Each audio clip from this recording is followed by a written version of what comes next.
Hello everyone friends on the Velour channel. Today I'm going to show you how to set up MSI and how to display information on the screen. To do this, go to MSI, click on Settings, Monitoring, and here we select respectively what we want to display on the screen. For example, let's say I select, click on Show on Screen, click Apply. Here, you can also click and adjust the colors and colors of these indicators.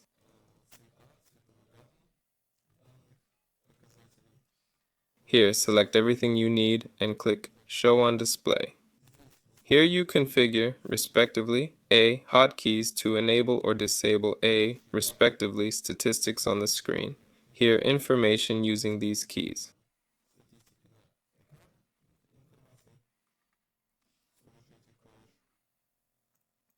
Also, to make it work, don't forget that we need an RTSS for this, which is downloaded with MSI or download it separately.